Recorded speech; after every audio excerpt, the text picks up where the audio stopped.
नमस्कार शेतकरी मित्रांनो, मी विपुल चौधरी। आज पुन्हा एका व्हिडिओच्या माध्यमातून मला सर्व शेतकऱ्यांना एक मेसेज द्यायचा आहे की टेम्परेचर मध्ये तापमानामध्ये बराचसा फरक पडलेला आहे। 42 डिग्री सेल्सिअस मध्ये पर्यंत टेम्परेचर गेलेलं आहे, तापमान गेलेलं आहे।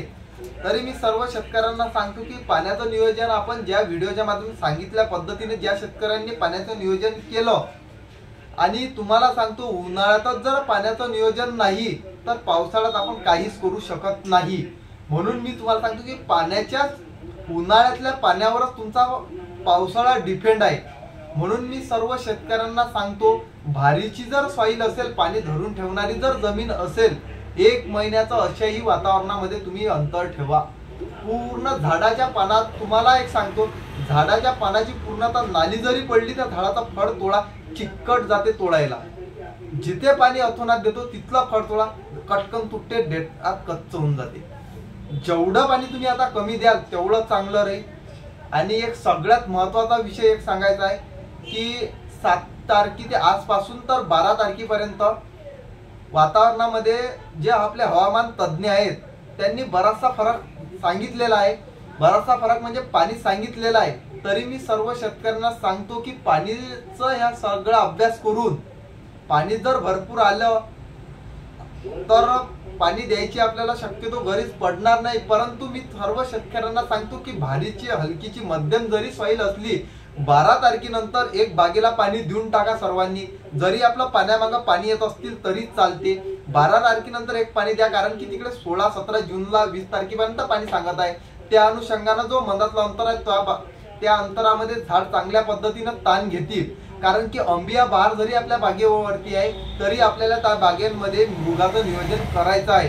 आणि मृग उत्पादक शेतकऱ्यांना सुद्धा सांगायचं आहे की या पद्धतीने नियोजन करा। आणि तिसरी गोष्ट एक सांगायची की गेल्या 3 वर्षांपासून आपण फॉस्फरस रिकमेंड करत होतो, मी स्वतः वापरत होतो, त्याच माध्यमातून मी रिकमेंड सुद्धा करत होतो।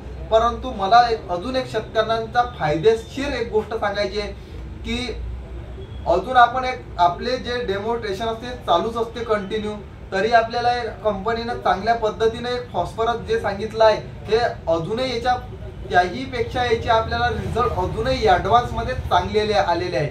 93% यामध्ये त्यांनी फॉस्फरस दिलेला आहे निव्वळ, तेही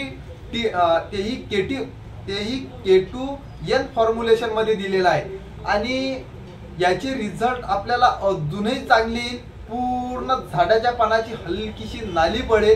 फॉस्फरसही पूर्णतः 90 दिवस त्यामध्ये स्टोर राहील, म्हणजे ज्या वर्क करतील, ज्या पद्धतीने झाडाला लागेल त्या पद्धतीने झाड घेत राहील। आणि फॉस्फरस जर झाडामध्ये स्टोर असेल तर फुटीलाही शक्यतो आपल्याला प्रॉब्लेम जाणार नाही, कारण की गेल्या 3 वर्षापासून आपले कंटिन्यू आपण प्रयोग करत आहे, त्यात आपण सक्सेस झालेलो आहोत। पण अजूनही त्यामध्ये आपल्याला अजूनही फॉस्फरस ॲडव्हान्स मिळालं आणि त्याचे रिझल्ट अजूनही आपल्याला चांगले येऊन राहिले तर आपल्याला काही हरकत। आणि कॉस्टिंगही आपली कुठंतरी कमी होऊन राहिली, कारण की आपला ड्रमचंही आपल्याला हे काढा लागणार, बजेट काढा लागणार आहे। त्या अनुषंगाने आपलं कुठंतरी बजेटही कमी होऊन राहिलं, ॲडव्हान्स मध्ये आपले रिझल्टही चांगले येऊन राहिले। म्हणून त्या पद्धतीने तिथं आपण ते फॉस्फरस मारू, झिका लिओनशीन सारखं आपल्याला मॉलिक्यूल मारायचं नाही।